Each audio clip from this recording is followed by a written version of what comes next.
네, 저는 코슬립 수면위원회 손홍석 원장이라고 합니다. 코골이라는 것이 사실 누구에게나 있을 수 있다라고 생각하고 또 아무렇지 않은 듯이 생각할 수 있지만 사실 거기에는 수면 무호흡증이라는 어떻게 보면 굉장히 심각할 수도 있는 수면 질환이 같이 동반될 위험성이 굉장히 높습니다. 수면 무호흡증이라는 것은 우리가 수면 중에 기도를 이루고 있는 이 구강 구조나 조직들이 기도를 좁아지게 할 수 있습니다.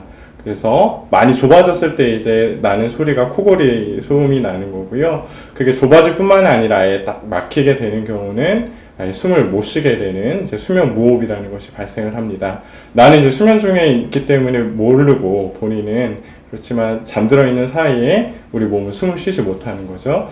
의학적으로는 이렇게 숨을 못 쉬는 시간이 10초 이상 되는 경우 그게 이제 무호흡이 있었다고 보고요. 이게 한 번 있다고 해서 무조건 다 의학적으로 치료가 필요한 무호흡증으로 보지는 않고 검사를 통해서 이것이 수면 중에 한 시간당 몇 번 나타나는지 어느 정도의 빈도와 심각도를 가지고 나타나는지에 따라서 이게 치료가 필요한 수준의 수면 무호흡증을 진단을 합니다. 본인이 이제 느끼기에도 코를 곤다는 것을 부분도 인지하는 경우가 많이 있고요. 무호흡 같은 경우는 본인은 모르는데 대부분들 이제 가족분들이 걱정을 하세요. 잠을 자다가 코를 골다가 갑자기 숨을 안 쉬는 거죠.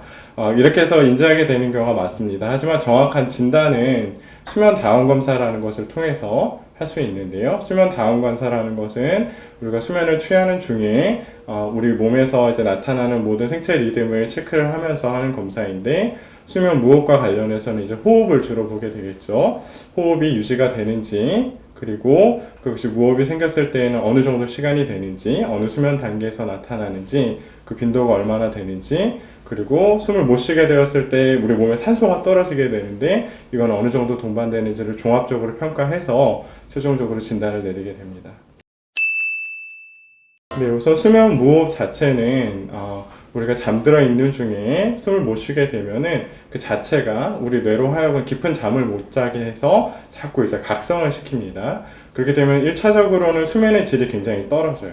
본인 스스로가 여러 차례 깨우기도 하지만 본인이 깨지는 않더라도 사실 우리 뇌는 계속해서 시달리고 있는 거죠. 산소가 부족하고 깊은 수면 상태를 유지 못하는. 여기에서 오는 결과는 먼저는 낮 동안에 일어나도 항상 이제 피로감을 느끼는 경우가 있습니다. 항상 개운하지 못하고 아침에 일어났을 때 머리가 아프고 많이 잤는데 깊이 못 잔 것 같이 느끼는 이런 피로감들이 가장 1차적으로 올 수 있고요. 근데 장기적으로 봤을 때에는 수면 무호흡이라는 것은 자는 중에 숨을 못 쉬고 산소가 떨어지는 게 동반이 되기 때문에 사실 우리 뇌나 우리 심장이나 우리 전체 신체에 굉장한 스트레스가 되는 거죠. 이걸 밤마다 겪는다고 한번 생각해 보세요. 적절히 치료되지 않는 수면 무호흡증으로 인해서는 이처럼 심혈관 질환이나 뇌혈관 질환, 고혈압, 당뇨 같은 걸 포함해서 그 다음에 인지적으로는 치매까지도 올 수 있는 그런 여러 가지 합병증을 가지고 있는 어떻게 보면 굉장히 심각한 질환이라고도 볼 수 있습니다. 치료는 우선 정확한 진단을 통해서 수면 무호흡이 심각도가 어느 정도 되는지에 따라서 달라질 수 있습니다. 아주 수면 무호흡이 약하게 있는 경우에는 그리고 어떤 구조적으로 어떤 코 쪽이라든지 아니면은 목젖 또 편도 이런 구조들이 이제 다른 사람들보다 너무 크거나 코가 휘어 있다거나 비염 때문에 어떤 비강 조직들이 이렇게 커져 있는 경우는 이제 수술을 고려하기도 하는데요. 어디까지나 무호흡이 좀 약한 정도로 있을 때 1차적으로 생각해 볼 수 있습니다. 가장 확실한 치료는 이제 양압기라는 치료입니다. 양압기라는 치료는 우리 수면 무호흡이 생기게 되는 기전 자체가 기도가 좁아지고 숨을 들이마시는 중에 이제 마이너스 압력이 걸리면서 아예 막히는 게 이제 폐쇄성 수면 무호흡의 기전인데 양압기라는 것은 기계를 통해서 계속해서 압력을 플러스 압력 상태로 넣어주는 겁니다. 그럼 기도가 계속해서 열려있게 되겠죠. 열려있는 기도를 편안히 숨을 쉬면서 잠을 잘 수 있기 때문에 무호흡에 대해서 가장 확실한 치료는 양압기 치료라고 할 수 있습니다. 우선 양압기를 통해서 주무시는 중에 수면 무호흡이 없는 상태에서 잠을 자게 됐을 경우에는 수면의 질 자체가 굉장히 좋아질 수 있겠죠. 거기에 따라오는 결과는 내가 잠을 못 잤기 때문에 느꼈었던 어떤 피로감이나 낮 동안의 졸림 이런 것들이 현저하게 개선될 수가 있습니다. 그걸 통해서 결국은 일상생활에서 삶의 질이 굉장히 높아질 수 있고요.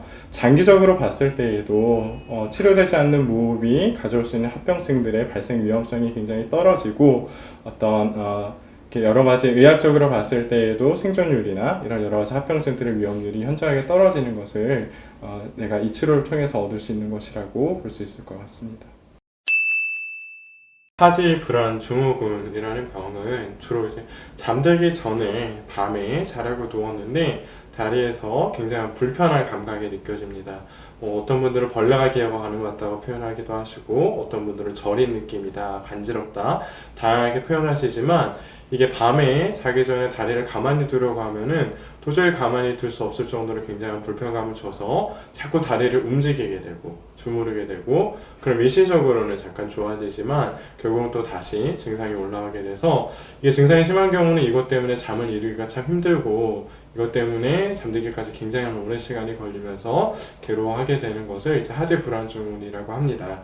이 병은 사실은 다리 자체 질환은 아니고 우리 뇌의 문제가 되는데요. 우리 뇌에서 다리 움직임을 관장하는 그런 부위에 도파민이라는 신경 전달 물질이 떨어지는 경우 이런 증상이 야기될 수 있습니다. 이게 뭐 어떤 원인 때문에 떨어지냐에 따라서 1차성 하지 불안 증후군과 2차성 하지 불안 증후군으로 구분하기도 하고요.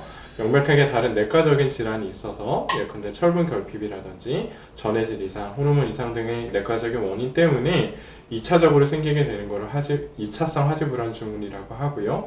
이런 2차적인 원인들 없이 1차적으로 있는 경우를 1차성 내지 원발성 하지 불안 증후군이라고 합니다.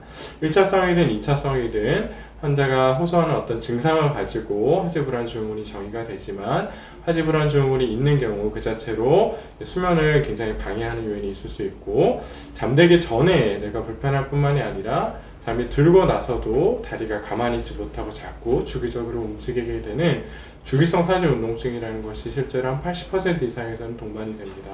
결과적으로 잠들기 전에 힘들 뿐만이 아니라 잠이 들어있는 중에도 계속해서 잠을 방해하는 그런 이제 증상이 있을 수 있는 거죠. 그래서 이 하지 불안 증후군의 정확한 진단을 위해서는 이런 수면 중에도 나타날 수 있는 문제들과 또 동반된 다른 수면 질환이 있는지를 감별해야 되기 때문에 운동 억제 검사라는 객관적인 검사를 통해서 증상의 심각도를 측정하고 수면 다원 검사라는 수면 중에 나타날 수 있는 문제에 대한 모든 걸 찾아낼 수 있는 그런 표준 검사를 통해서 정확한 진단 그리고 동반될 수 있는 다른 문제들에 대해서도 같이 살펴보는 것이 중요합니다. 아울러서 이제 피기 검사를 기본적으로 해서 아까도 말씀드렸듯이 2차성 하지 불안 증후군의 원인이 될 수 있는 철분 결핍이라든지 이런 것들을 감별할 필요도 역시 있습니다. 이게 정확한 진단 검사를 통해서 진단이 되고 나서는 2차적인 경우는 철분 부족이 한 경우는 철분을 보충을 해나가시는 것이 치료가 되고요. 기본적으로는 약물 치료가 하지 불안 증후군의 치료가 됩니다. 뇌에서 부족한 도파민을 보충해준다는 역할을 하는 그런 도파민 효연제 치료가 1차적으로 권장이 되고 그 외에 다른 또 선택할 수 있는 여러 가지 약제들이 있습니다.